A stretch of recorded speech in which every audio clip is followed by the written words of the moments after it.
Hey, what's going on, everybody? Game is here, giving you guys a little team deathmatch in Modern Warfare 2. Meant to post this video like a couple days ago, but I've just been trying to wrap up some work before I did so. I'm sure you guys are wondering why I'm back playing Modern Warfare 2, especially because I said I wasn't really going to play Call of Duty until at least the next one came out. But this lucky guy scored himself a couple tickets to the Call of Duty XP event tomorrow and the next day. So I'm back getting myself warmed up to check out Modern Warfare 3. Looking forward to that. And they have a whole bunch of competitions there throughout the day between Modern Warfare 2 and Black Ops and Modern Warfare 3 and different stuff. So yeah, I don't know. I guess I'm getting back in the flow just in case I have a chance to possibly win something. I'm hoping there's just a bunch of pathetic nerds there that really suck, so I can just go and rape face. So we'll see. But it should be fun. I'm definitely looking forward to it. I mean, I'm sure you guys who have been following the event or whatever know what's going on and what they have, the paintball and airsoft and like an off-road Jeep course. Not really sure if you get to drive that or if they're just like taking you around. They're kind of showing off this new Jeep Wrangler, I think.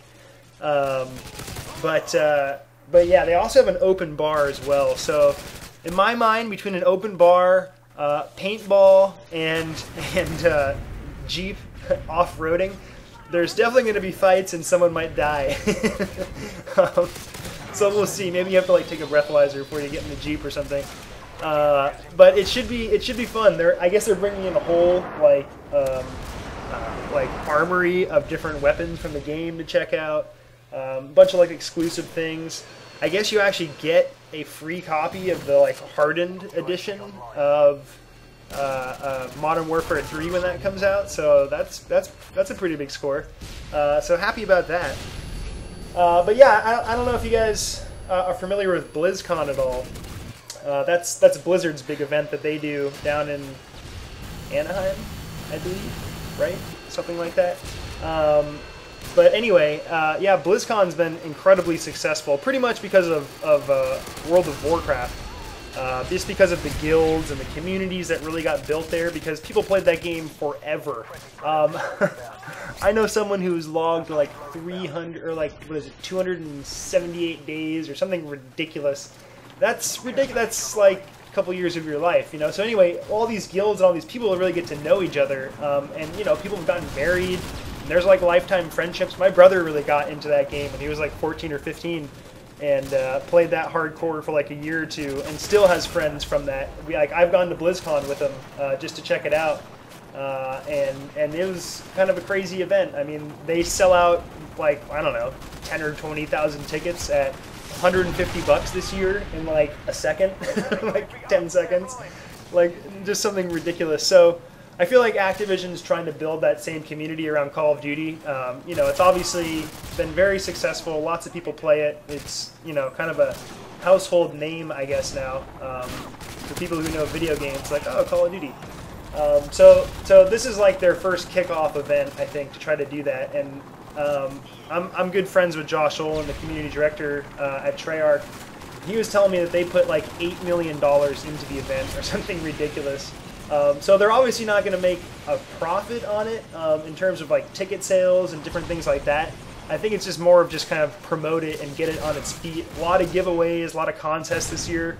I think to like, you know, give people free stuff so that they go promote it, so that hopefully like next year people, you know, tell their friends and they can like keep building upon this event, so that Activision has both, you know, Call of Duty XP and they have BlizzCon, you know, and make it, I don't know, just better communities, which, you know, I'm sure they'll capitalize in different ways.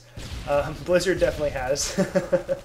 But yeah, anyway, it's cool. I mean, if you're into these games a lot, I mean, I know I said before I wasn't going to play Call of Duty until the next one came out, but I got to be honest, I kind of miss Call of Duty. This is honestly the first game I played in, I don't know, the last time I posted Call of Duty on my channel, which was months ago.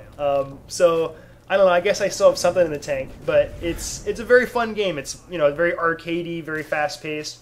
And I know I debate Battlefield 3 and Call of Duty a lot, and I give Call of Duty a lot of shit, but that's because it's, you know, on top, and I have a lot of respect for Call of Duty. It's definitely one of my favorite games of all time, if not the most favorite, just because I've put so much time into it with my friends and everything else, that it's just a good all-around experience. But I guess my whole argument with that was just the creative side of things, that you know, the Battlefield series, you know, builds upon their engine. They have destructible environments. The scale of the battle keeps getting bigger, and they're growing that. Versus Call of Duty just kind of adds new weapons, a new skin on it, but it's essentially like the same game.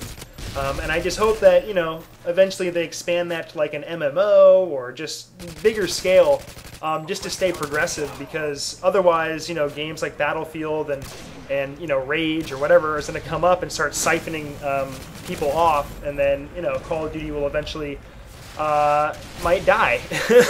The EA CEO came out and said that Call of Duty will be dead in 2 or 3 years at this rate, and he said, you know what? You don't believe me? Go try to buy Tony Hawk or Guitar Hero. And you know what? He has a good point, because EA came up and made Skate and Rock Band and really refined it and everything else, and they completely dominated and captured those markets. And Battlefield's kind of on that same track. So anyway, it'll be interesting to see what happens over the next year or two with these series. But until then, I'm excited for XP. Wish me luck in these events, and hopefully if I can get a camera in, I'll be able to do some, like, I don't know, exclusive Game Stradamus recording, maybe get a couple interviews or whatever. So stay tuned, and I'll be back soon. Take care.